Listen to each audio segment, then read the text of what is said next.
Before we begin, how are you feeling today? I hope you're okay and taking care of yourself. If today was a bad day, I'm glad you're here. Take a deep breath. This moment is yours. Ready?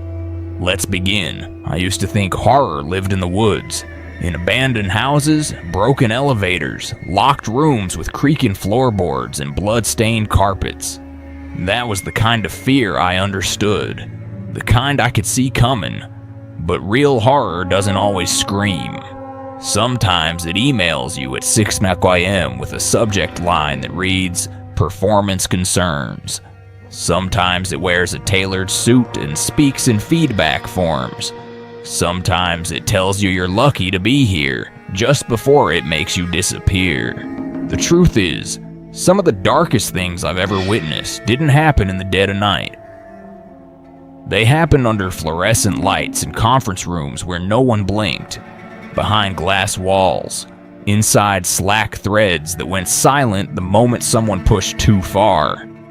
They happen in review cycles, in leadership retreats, in anonymous surveys filled out by names no longer on payroll. This isn't a collection of ghost stories. There are no demons, no exorcisms, no haunted dolls. These are stories from people like you and me.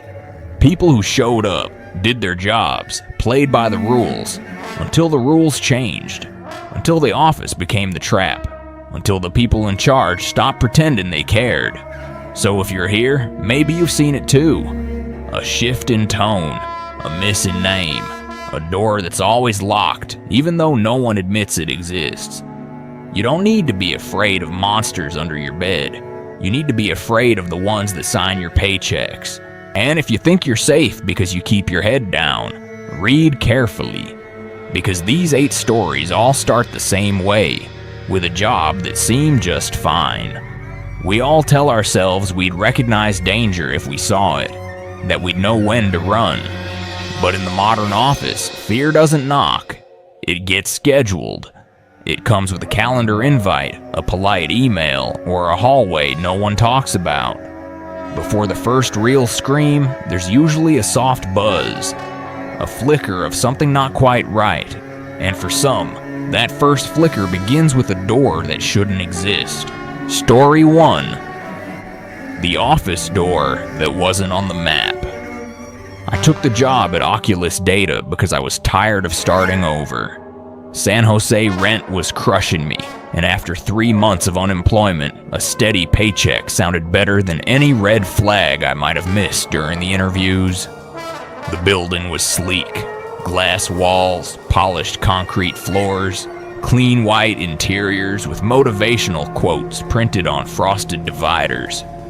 Everything screamed efficiency, transparency, but something about that place felt hollow, like the air didn't quite move the way it should. My first few weeks were unremarkable. I worked in data normalization, basically cleaning up junk entries before they hit the client's dashboards. It was repetitive, quiet work. I kept my head down. I made friends with Leah, the only other woman on our floor. She was sharp, dry-humored, with a look in her eyes like she'd seen something she couldn't unsee, but chose silence over struggle. We always joked about Room 3B, a closed-off door at the end of the hallway, right past the break room. It wasn't on the company's floor plan. There was no door number, no window, and no one ever came in or out. But it was clearly there, matte black, flush with the wall. Once, I asked facilities about it during a support ticket for a broken outlet. They replied, "There's no room 3B on record." But the door was locked, had a keycard panel, and some days I swore I heard something humming behind it, like machinery or breathing. It wasn't until the first round of layoffs that things got strange. No warning, no severance, just a Slack message saying meet HR in conference 6, then gone. Their emails deactivated. Leah and I noticed a pattern. Every person who disappeared had one thing in common. They'd all been called into room 3B the week before. Some of them even joked about it. "Hey, "I got the black door invite," they'd say, laughing nervously. We thought it was just some new compliance protocol. Then came my turn. It was 5:42 p.m. when my calendar pinged. Review session, room 3B, with director. I stared at it for a full minute. I hadn't done anything wrong. My metrics were good. My supervisor barely talked to me. Still, I felt this pressure in my chest like gravity had suddenly doubled. Leah saw my screen and went pale. "You can say no," she whispered. "Can I?" She didn't answer. She just reached into her drawer and handed me a paperclip. "If anything happens in there, drop this near the door frame. I'll find it." I almost laughed, but I took it anyway. The keycard worked. The door opened soundlessly. Inside was colder than the rest of the building. Sterile. No furniture except a single chair facing a wide monitor. No windows, no outlets. Just the soft buzz of the screen. A man I didn't know stood behind it. Not my supervisor. Not someone from HR. He didn't introduce himself. "Sit," he said. I did. He pulled up footage, grainy recordings of my screen from previous weeks, moments I didn't even remember, times I paused mid-task, when I Googled something not work-related. I felt the blood drain from my face. "We optimize performance here," he said. "We detect behavioral drift before it becomes risk. I haven't done anything wrong." He nodded, almost kindly. "Not yet." And then he handed me a non-disclosure form. It was already filled out, time-stamped with my name. "To confirm your reconditioning participation." What participation? I hadn't agreed to anything. He said nothing more, just stared, waiting. I didn't sign. I dropped the paperclip as I stood. He didn't stop me, didn't follow. The door clicked shut behind me like the lid on a coffin. That night, Leah came to my apartment. She hadn't just found the paperclip. She'd seen the room's interior on the building's hidden floor plan, accessed through an old contractor's portal. "It's not new," she said. "They've used that room since 2014. Every time there's a downturn, people go in, and fewer come out. We weren't sure what to do. Go to the police? What would we say? That our employer was using surveillance and psychological intimidation through a phantom office." Leah made copies of everything. Footage, messages, floor plans. We agreed to leak it anonymously. 3 days later, she was gone. Not just fired, gone. Her number disconnected. Her social media wiped. Our shared drive folder, empty. My access, revoked. I filed a missing person report. The officer nodded like he'd seen this before, but couldn't say it out loud. That night, I got an envelope slid under my door. No return address. Inside, a single sentence printed in sans serif font. "Some things stay off the map for a reason." I quit the next morning. No notice, no forwarding address. Just vanished like the others, but on my own terms. Some nights, I still hear that soft mechanical buzz when the world is quiet. I still check over my shoulder when I see corporate buildings with too many blank walls. I don't talk about Leah anymore, at least not to people who can't handle the weight of what's buried beneath modern professionalism. If you're watching this, maybe you've seen a door like that too. Maybe you've sat in a room where your boss didn't ask questions, only monitored your loyalty. If that's the case, I want you to remember something. Not everything hidden is haunted. Some things are engineered to be invisible. And if something at your job doesn't feel right, don't wait for permission to trust your instincts. You deserve more than silence. You deserve to feel safe. And if stories like mine matter to you, stick around. I have more doors to show you. Some doors are physical, others are symbolic. An opportunity that feels more like a test, a key handed to you that unlocks more than a room. For those who open it, what's found inside is never just data or strategy. It's power, quiet, sharpened, and watching. And once you've seen behind that door, pretending not to know becomes its own kind of betrayal. Story 2. My boss gave me the keys to a secret floor.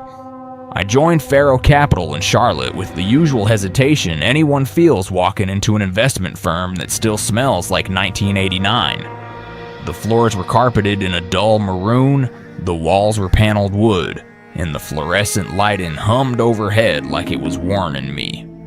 But I took the job because I needed out of waitressing and into something I could put on a LinkedIn profile.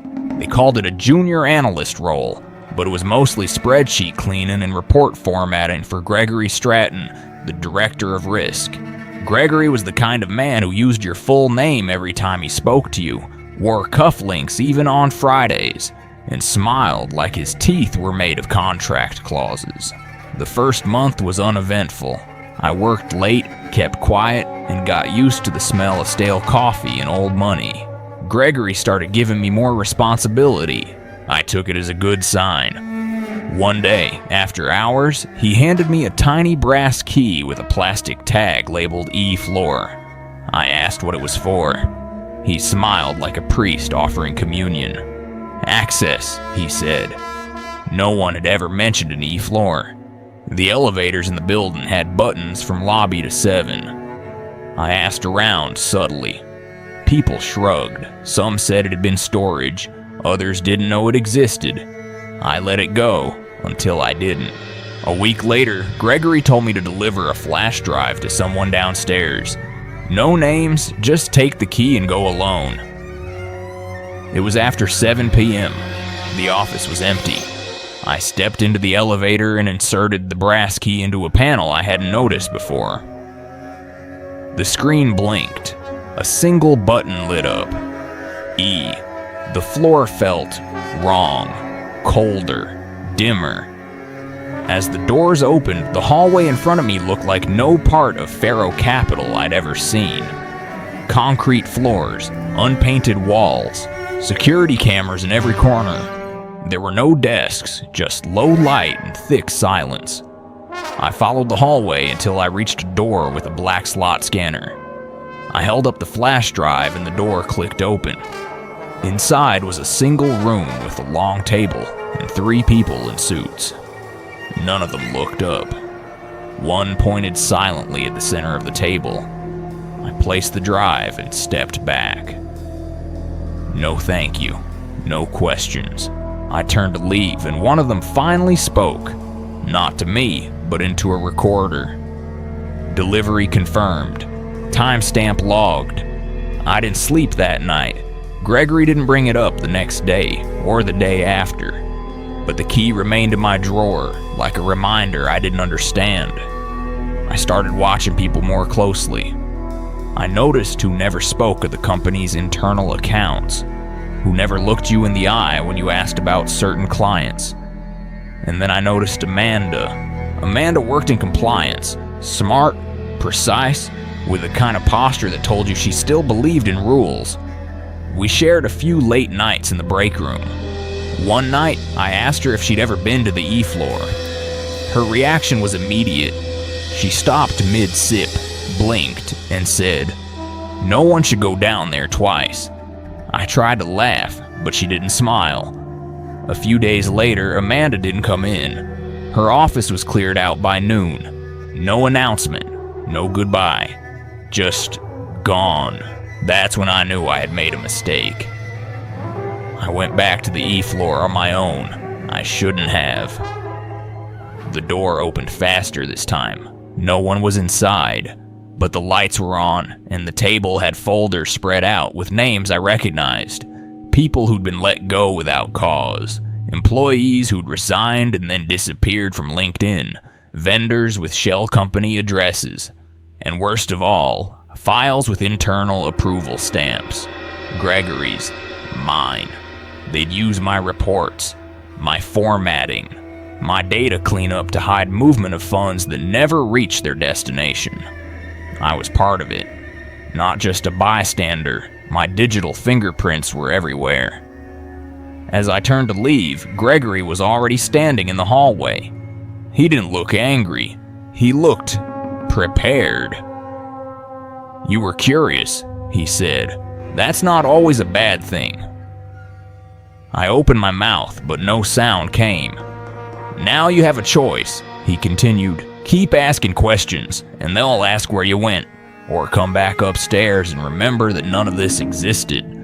I left that night with my key, my silence, and a sickness in my stomach I couldn't name. That was 3 months ago.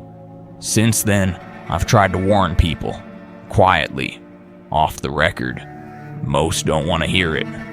Some pretend to, but then stop replying after a few messages. You might think I'm being dramatic, that it's just corporate games or paranoia from overwork. But when your own spreadsheet becomes part of someone else's crime, and your name starts appearing in folders that should never exist, you realize something no college class teaches you. The most dangerous thing in a workplace isn't incompetence.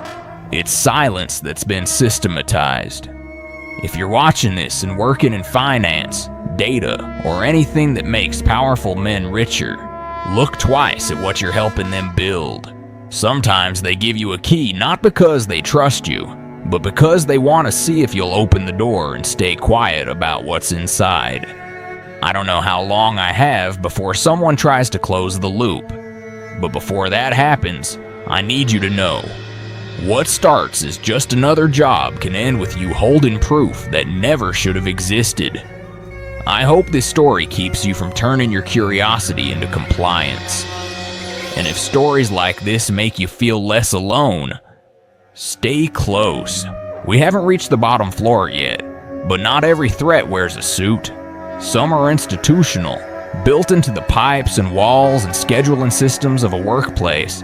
Some punish you not with pink slips, but with basements, with silence, with retraining disguised as rescue. And by the time you realize what they're doing, you've already repeated their script into a microphone more times than you can remember. Story 3. They sent us to the basement for retraining. When I started working at Breyer Logistics, I thought I had finally landed something steady.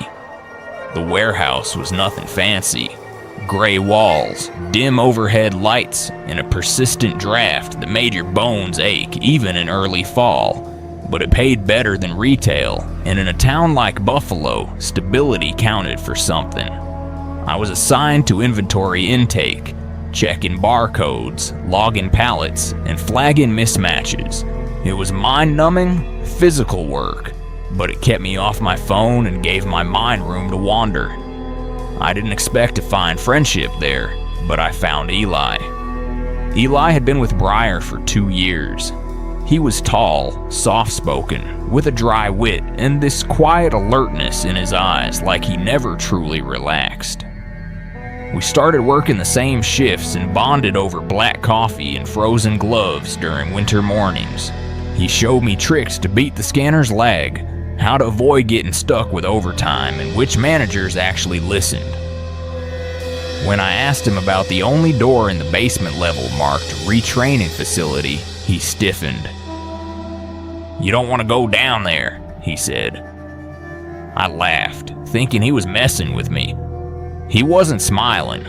No one ever really talked about the retraining program. It was just this looming threat in the air. If someone messed up too often, botched entries, late arrivals, too many breaks, they were told to report downstairs for retraining. Usually for 2 or 3 shifts. When they came back, they were quieter, faded. I thought it was just a HR disciplinary workshop, or maybe some tough love supervisor nonsense. Until it happened to me.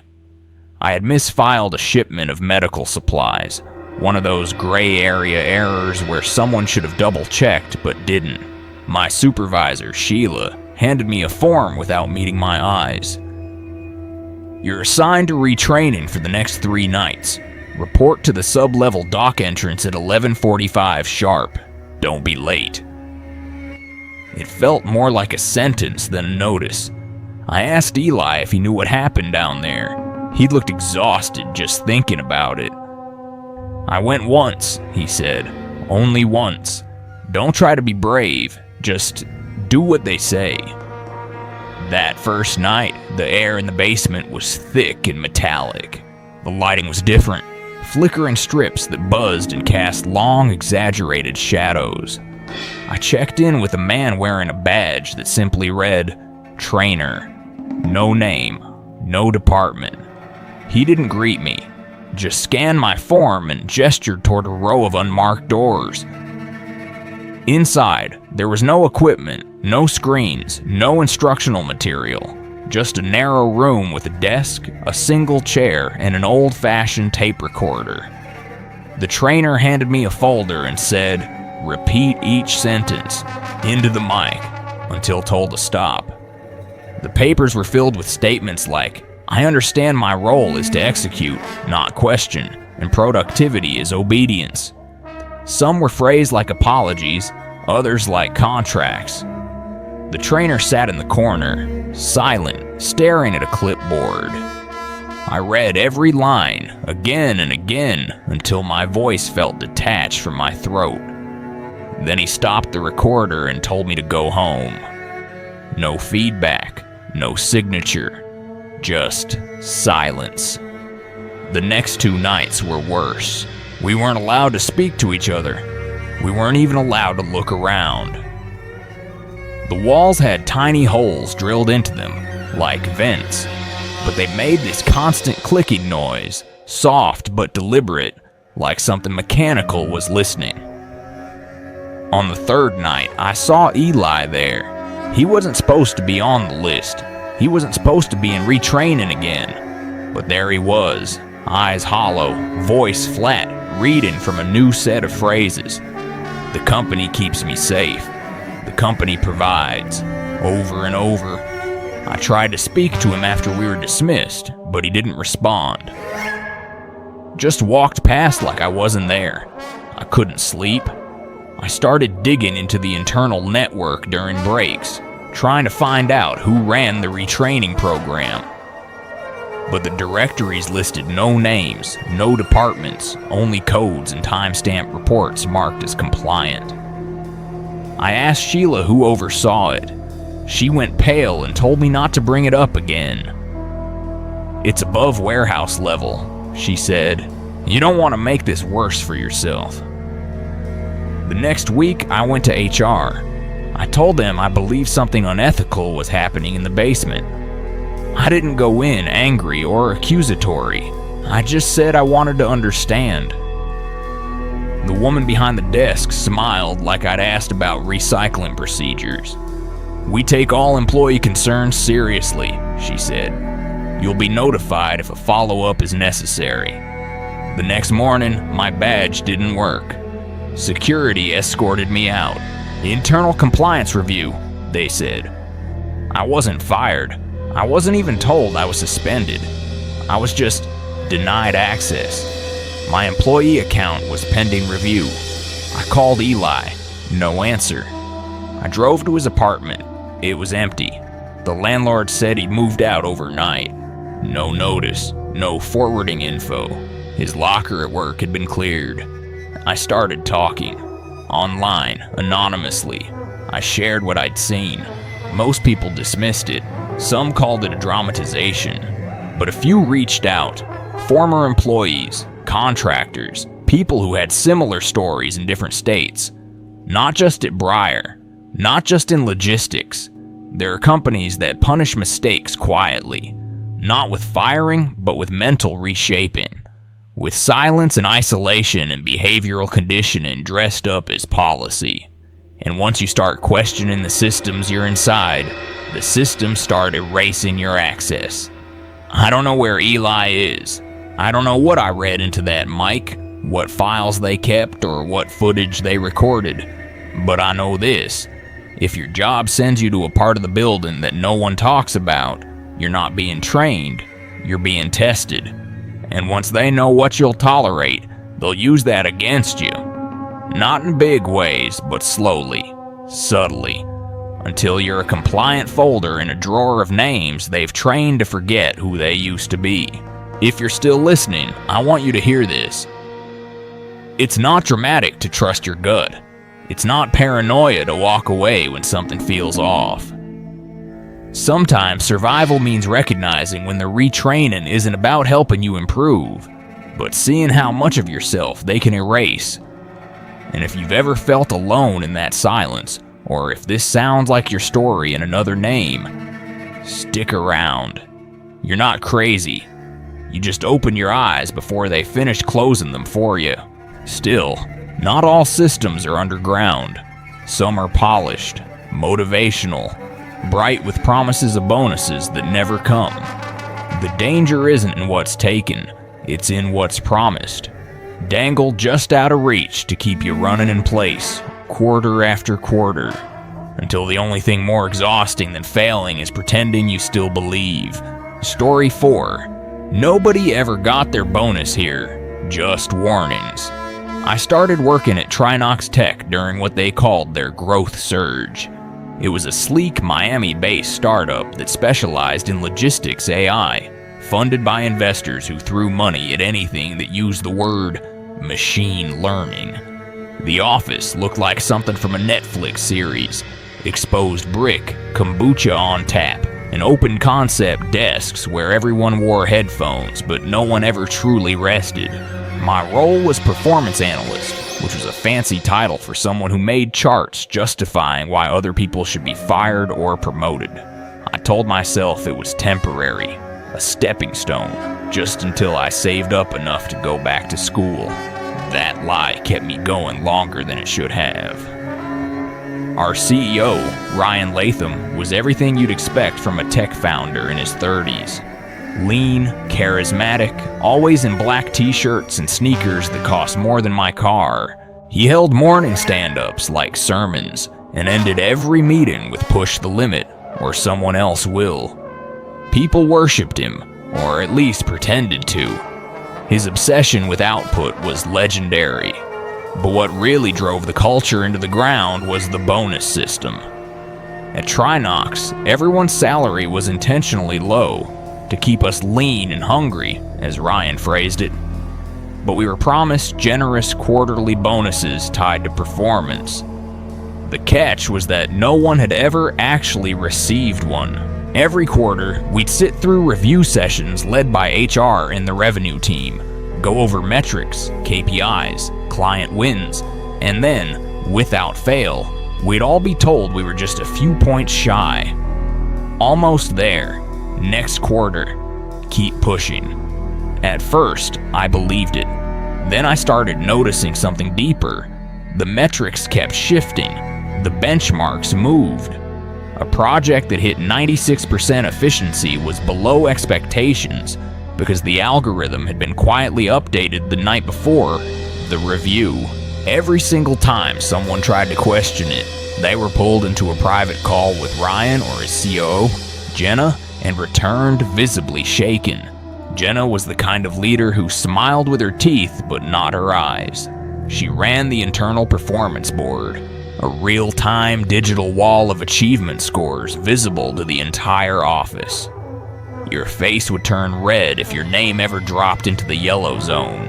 One morning, my friend Luis, who worked on API optimization, dropped from green to red in less than a day.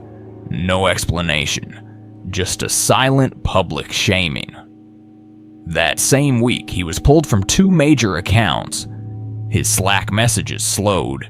He stopped staying late. And then one Friday, he didn't come back from lunch.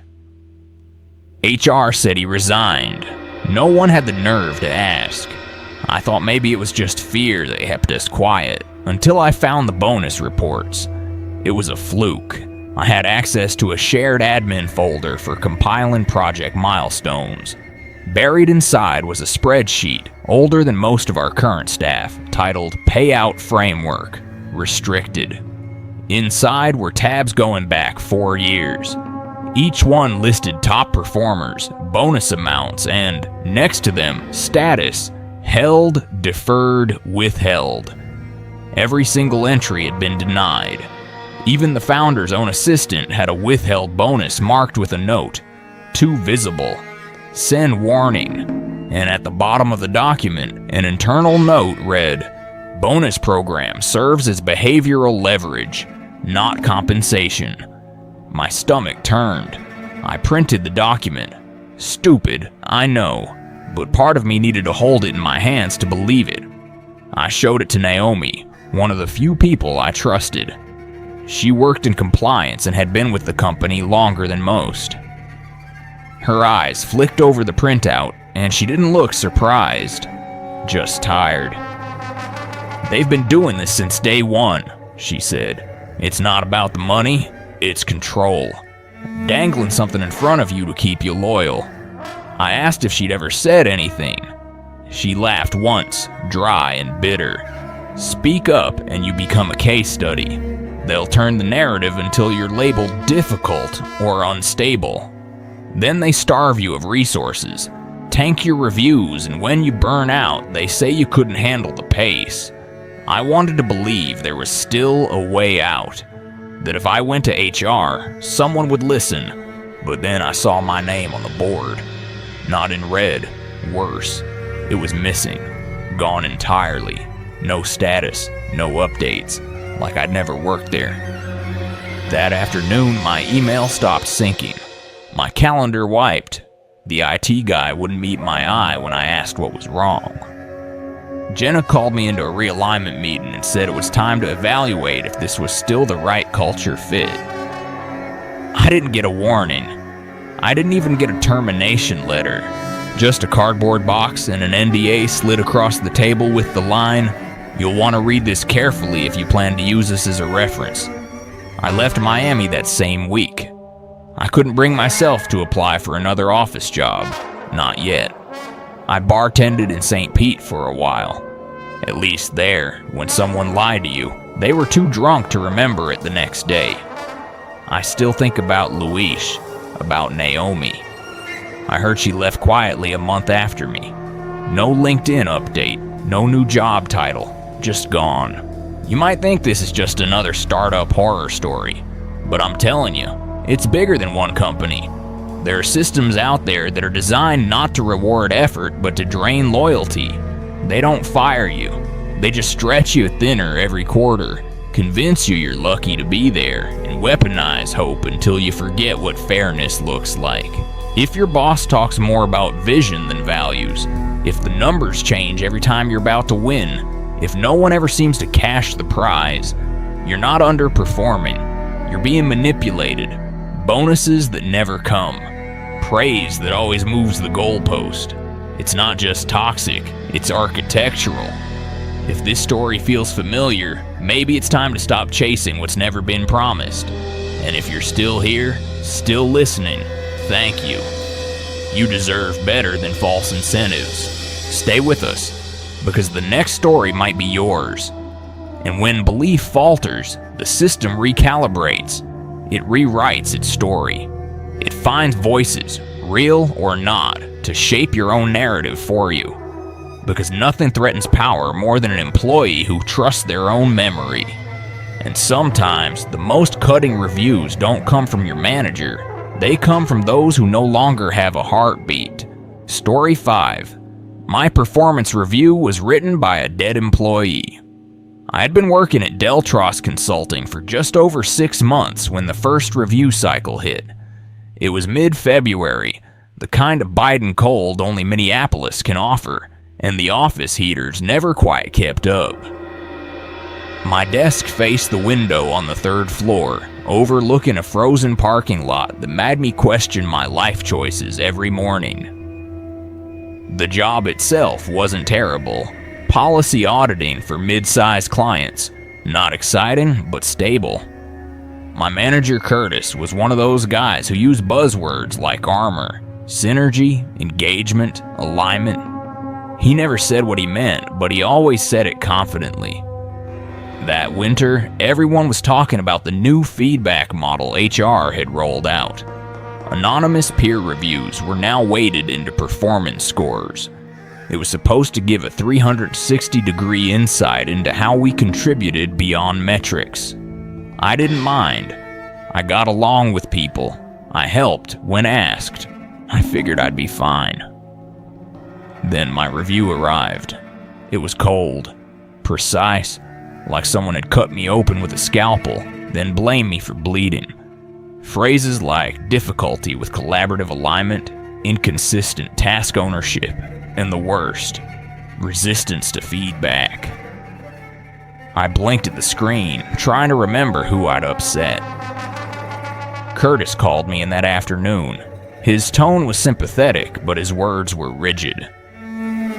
"We're not saying you're failing," he said, "but this is a signal, a chance to improve." I asked who had submitted the feedback. He just shook his head. "It's anonymized. Best not to dwell," but I did dwell. I started asking around, quietly, casually. No one I spoke to admitted to writing a bad review. In fact, a few of them were just as confused about their own feedback, like it didn't match how their work actually went. That's when I talked to Priya.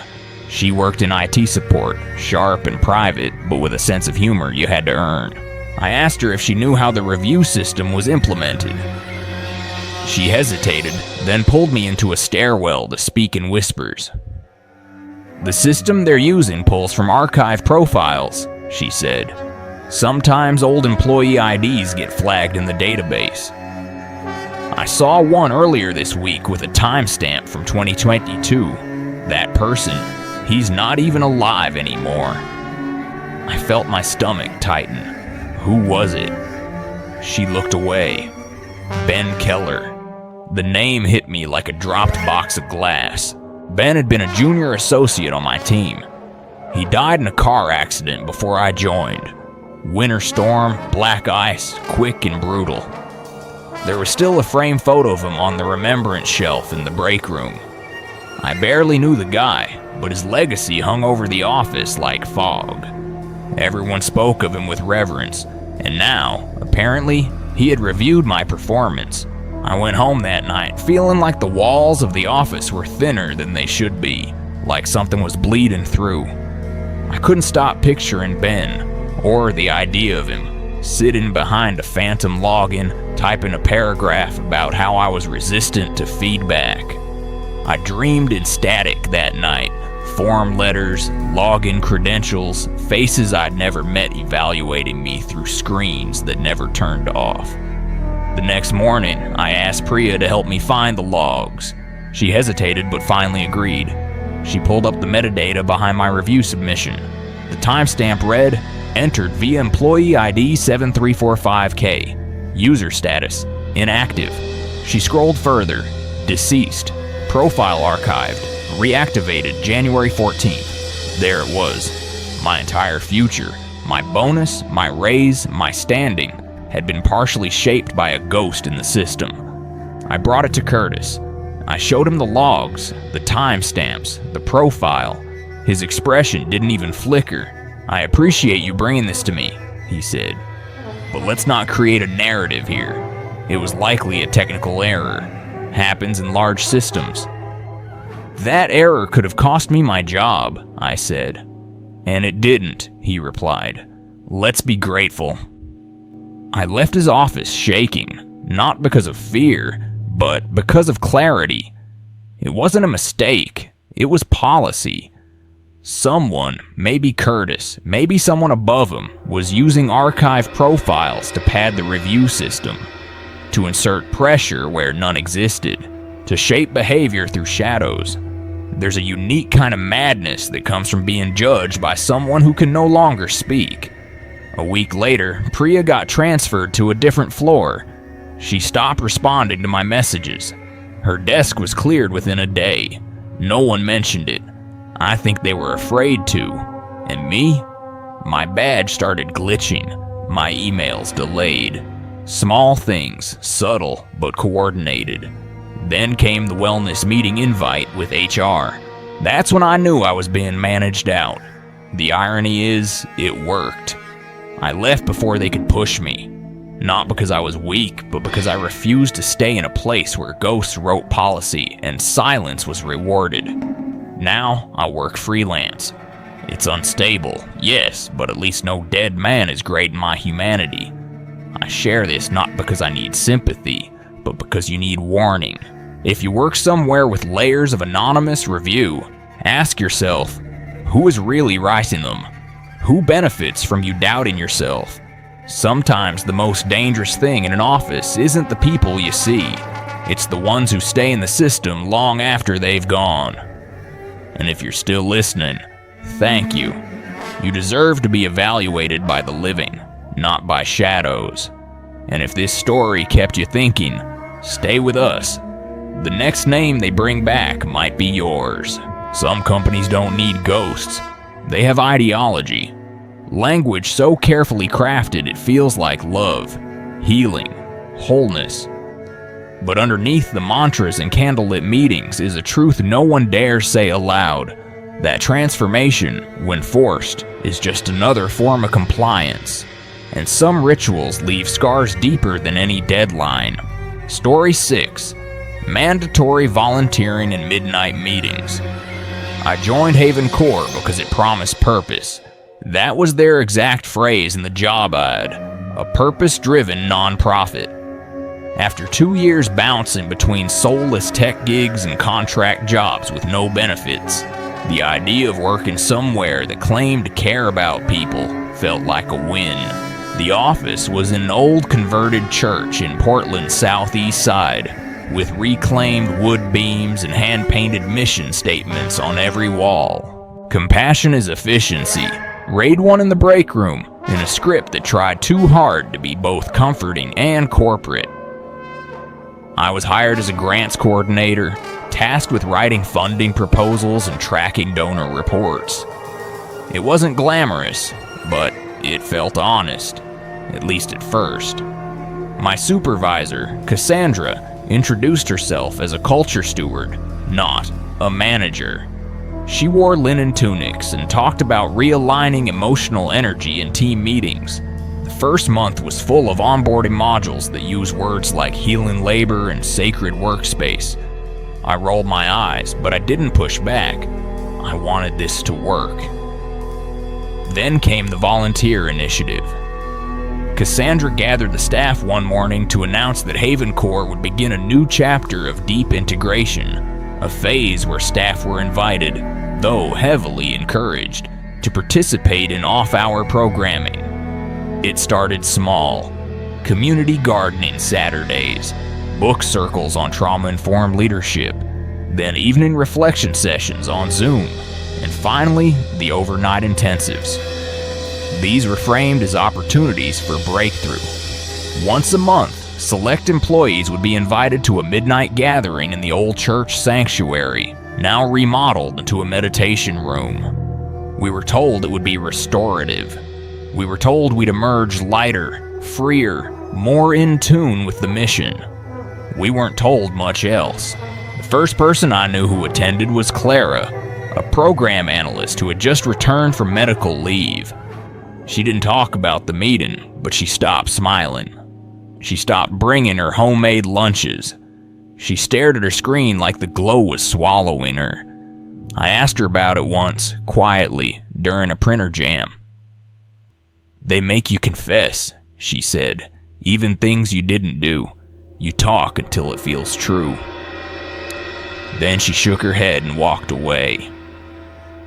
2 weeks later, she resigned. No goodbye email, no forwarding address. I assumed it was a one-off, that maybe Clara had misunderstood or something had gone wrong. Then I got the invite. "Dear Nora, you've been selected for next week's integration session. We're so grateful for your spirit." There was no opt-out button, no calendar link, just a line at the bottom. "Report to the sanctuary at 11:45 p.m.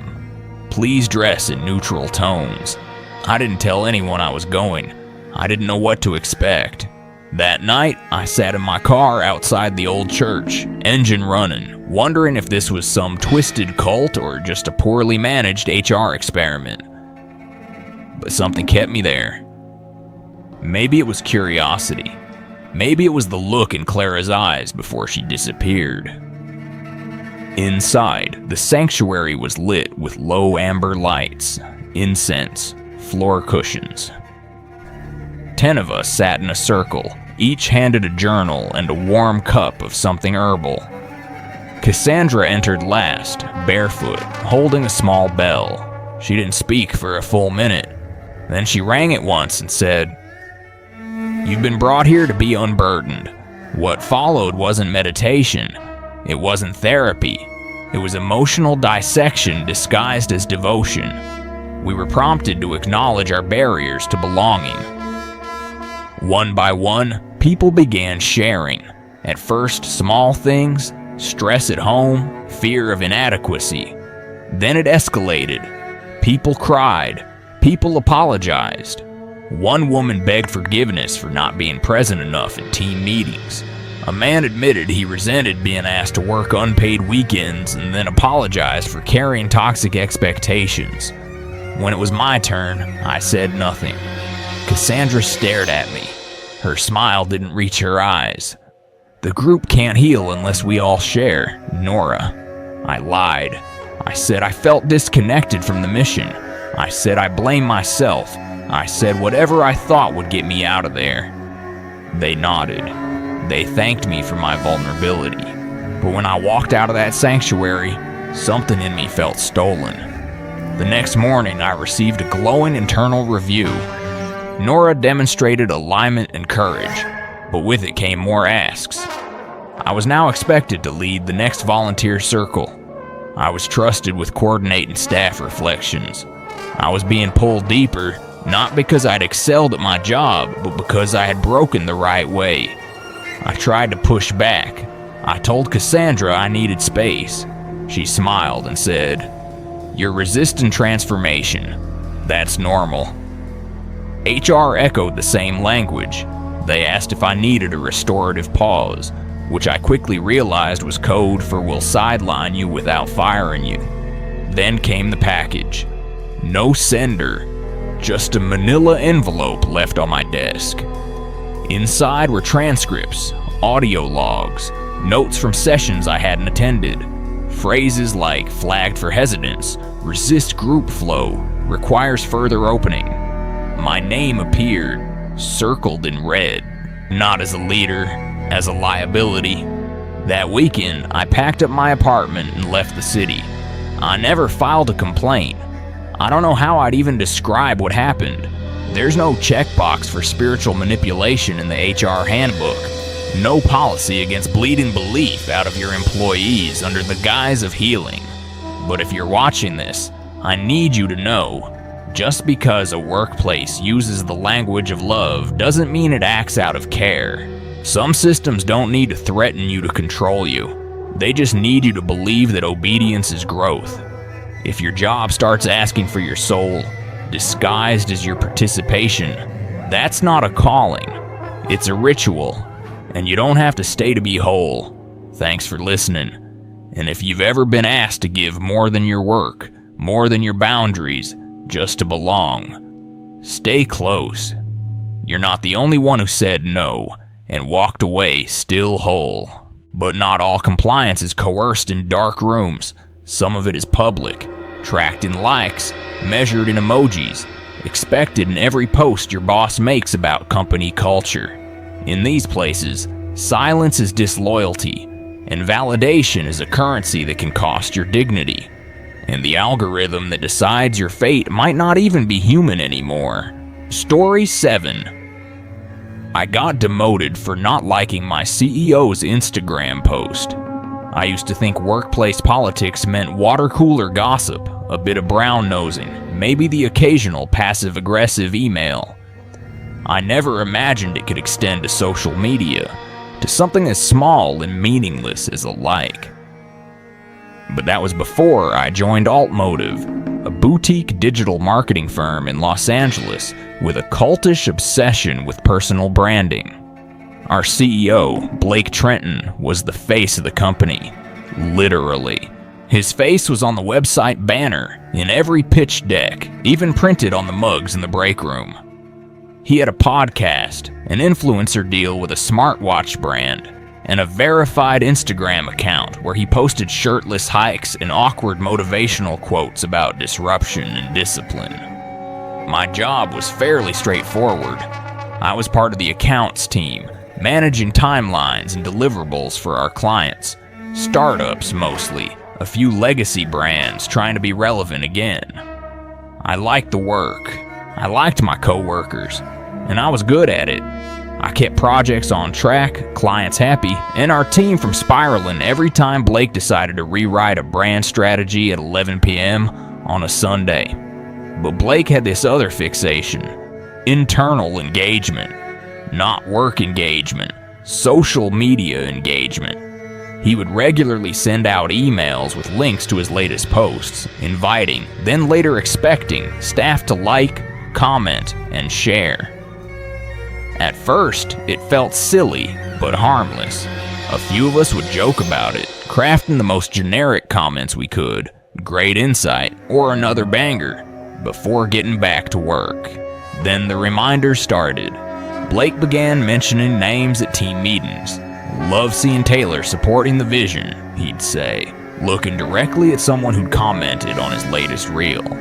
"Still waiting on a few of you to show up out there." He said it with a smile, but the smile didn't quite reach his eyes. A few days later, people who hadn't been active online were left off important emails or mysteriously pulled from client meetings. My friend June, who ran the analytics side of the biggest account we had, was suddenly transitioned to a background role after she forgot to like one of Blake's videos for 2 weeks straight. We all pretended not to notice. I didn't like it, but I played along. I followed Blake, liked his content, even commented when I could stomach it. Then one night, after a particularly long day, I saw he'd posted another video. Him on a rooftop gym, sweat dripping, yelling into the camera about discipline being the new creativity. I rolled my eyes and scrolled past. I didn't like it. I didn't think about it again. The next morning, my Slack access was restricted. When I logged into our project management dashboard, my permissions were gone. I couldn't see client timelines, couldn't message my team. At 10:30 a.m., I got a calendar invite from HR. The meeting lasted 6 minutes. Marissa from People Ops explained that I was being reassigned to internal support, a new role with no client-facing responsibilities and no clear deliverables. I asked why. She said it was a decision made at the leadership level and that I should treat it as an opportunity to reinvest in the company's internal culture. That afternoon, my desk was moved to the back corner near the printers. No one said anything. No one made eye contact. Even June avoided me. It was like I'd contracted something contagious. I tried to push through it. I told myself it was temporary, that if I kept my head down, things would go back to normal. But they didn't. I was excluded from meetings. My calendar stayed blank. My emails stopped getting replies. The only consistent thing was the continued flow of links from Blake. New posts, new videos, new captions asking for validation dressed up as vision. I stopped engaging. I stopped pretending. A week later, I received a notice that my performance was being reviewed due to cultural disengagement. I laughed out loud when I read it. I'd never missed a deadline, never had a complaint from a client, never dropped the ball. But I wasn't performing the part anymore. I wasn't clapping for the king. I printed the notice and left it on Blake's desk. I didn't write a resignation letter. I didn't send a goodbye email. I walked out. That was 3 months ago. I've had a lot of time to think about what happened. It would be easy to laugh it off, to say I got pushed out of a job because of Instagram likes. But it wasn't about the app. It was about control. It was about replacing real performance with performative loyalty. About creating a culture where silence is suspicious and applause is mandatory. What scares me most isn't that Blake built that system. It's how quickly we all adapted to it. How fast we learned the rules, played along, and stayed silent when others were punished. How we let ourselves become content instead of people. If you're working somewhere where your value is measured by how often you validate someone else's ego, get out. If you're afraid that skipping a comment might cost you your credibility, run. A company that requires public adoration isn't looking for employees, it's looking for followers. And that's not a job. That's a stage you'll never be allowed to leave. Thanks for listening. And if this feels familiar to you, if you've ever been forced to choose between your dignity and your paycheck, stay with us. There's still more to say. Eventually, when you stop applauding, they stop pretending to protect you, but they won't fire you. No, they'll do something that looks kind, something relaxing, a trip, a reward, a well-deserved rest. But the further you're sent, the clearer the message becomes. It was never about your wellness. It was always about your absence. Story 8. They sent me on a paid vacation to make me disappear. I used to think a surprise paid vacation was the kind of thing that only happened to lucky people. The kind of perk you see in company highlight reels, or maybe in those LinkedIn posts written by people who somehow always have good lighting in their photos. But when it happened to me, it wasn't because I was lucky. It was because I asked the wrong question, and someone needed me quiet. I worked at Vernal Travel Co., some mid-tier agency based in Denver that specialized in boutique travel packages for high net worth clients. We weren't selling plane tickets, we were selling experiences, complete with handcrafted itineraries, immersive culture modules, and over-designed welcome kits with calligraphy. I joined as a junior finance coordinator, mostly reconciling vendor payments and processing reimbursements for trip planners. It was quiet work, behind the scenes, far away from the glamorous stuff. My supervisor, Lexi, was the kind of person who wore heels to Zoom calls. Perfect hair, perfect emails, perfect authority over the messiness that churned under the surface. She trusted me because I never missed a decimal, and maybe that's why she made a mistake. She gave me access to a folder I shouldn't have seen. It started with a flag transaction, a $6,800 hotel payment in the Maldives that didn't match any itinerary. When I asked Lexi about it, she waved it off, said it was part of a new unpublished executive package being piloted with a private client. But the paperwork didn't line up. The client name was missing. The trip planner listed no longer worked there, and the invoice was dated 4 months before the supposed pilot even launched. I didn't press it, not right away, but the more I looked, the more I saw. There were at least a dozen trips like that. Off-the-books bookings tied to ghost clients, overlapping with internal wellness initiatives or team development excursions. I cross-referenced the staff travel logs. That's when it clicked. These weren't client trips. These were internal. Employees being sent away, always after raising complaints, always right before they stopped showing up. I remembered Sarah from HR, discreet, kind, the kind of person who baked cookies on Fridays. She disappeared 3 months after submitting a report on leadership misconduct. Then Aman, a travel writer who questioned how we were marketing ecotourism with partnerships that included 3 separate fossil fuel execs. Gone. No notice. No updates. Just out of office, then out of existence.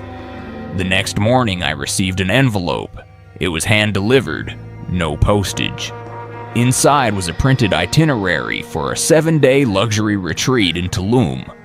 Flights booked, meals included, beachfront villa with a private pool. As part of Vernal's Employee Vitality Program, you've been selected to participate in our Rest and Renewal experience, it read. No work obligations, no cost to you. I laughed at first, thought maybe it was some elaborate reward system I'd never heard of. But then I remembered the names, the pattern, the silence. I showed the letter to Mason, our internal IT support. He was the only person I trusted. Quiet guy, always in hoodies, always knew what was really happening beneath the surface. I expected him to roll his eyes. Instead, his face went pale. "You need to be careful," he said. "That's not a gift." He wouldn't say more, just told me to back up my files, clear my devices, and avoid connecting to hotel Wi-Fi if I chose to go. And then he added, like it was a warning and a confession all at once. Everyone they send comes back different. If they come back. I told Lexi I was declining the trip. She smiled too widely and said it was non-optional. Company policy, she added, as part of your wellness eligibility. I boarded the flight 2 days later, not because I wanted to, but because I didn't know what would happen if I didn't. The villa was beautiful, too beautiful, like it had been designed for surveillance, not comfort. There was a camera above the entrance door, a mirror across from the bed that didn't reflect quite right, and a speaker system that played soft ambient music even after I unplugged it. No other employees, no itinerary updates, just silence, sand, and the thick pressure of something watching. My phone started glitching on the second day, messages unsent, GPS bouncing. I found a locked drawer in the bedroom filled with documents labeled evaluation notes, phase 2. They weren't in my name, but I recognized some of the others. One morning, I woke to find the villa door ajar. My suitcase had been unzipped. Someone had gone through my laptop bag. Nothing was stolen, but everything had been touched. I booked my own flight back on the 5th day. Vernal didn't respond to my messages. When I landed in Denver, my employee login was disabled. My ID badge didn't work. No one answered my calls.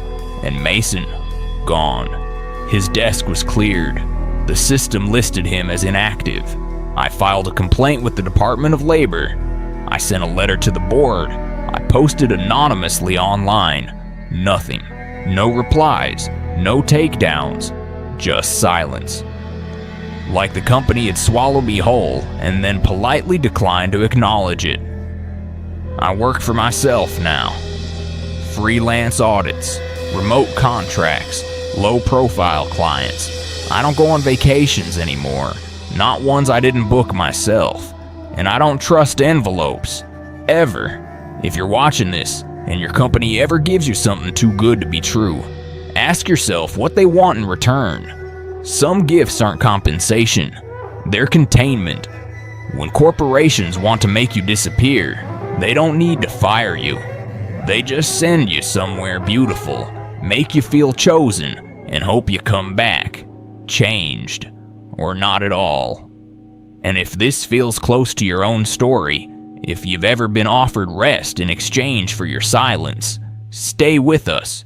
You're not alone, and there's more we still need to say. 8 stories, 8 warnings. And yet, they're only echoes of something deeper. A pattern too subtle to show up in training, too deliberate to be accidental. If you felt it, you know.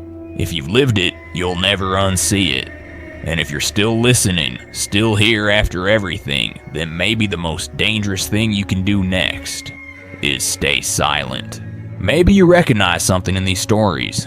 A phrase, a feeling, a hallway that looks too familiar. Maybe it reminded you of the way your heart sank the day HR said this isn't personal, or the way your hand shook after you hit send on an email you knew might be your last. Maybe you're still there, still clocking in, still hoping they won't notice you're not smiling as much as you used to. The truth is, the modern workplace was never designed to protect us. It rewards silence. It punishes pause. It builds systems that look like opportunities and operates them like machines. And when those machines glitch, when someone falls behind or speaks up or simply stops applauding, it doesn't shut down. It replaces. It erases. Quietly. Efficiently. But you don't have to let them write the ending for you. Maybe you've been called too sensitive when all you wanted was boundaries. Maybe you were told to be a team player while they pushed you into a corner you never agreed to stand in. Maybe you were promised growth, only to be buried in tasks that broke you down. These stories weren't told to scare you. They were told to remind you, you are not alone. If it felt wrong, it probably was. If it hurt, it wasn't just in your head. And if you left, if you had to walk away without closure, without reference, without a single goodbye. You still get to tell your story. Thank you for listening, for staying until the end, for seeing what so many pretend not to. And if you're still here, still watching, follow closely, because the next story, it might already be writing itself in your inbox.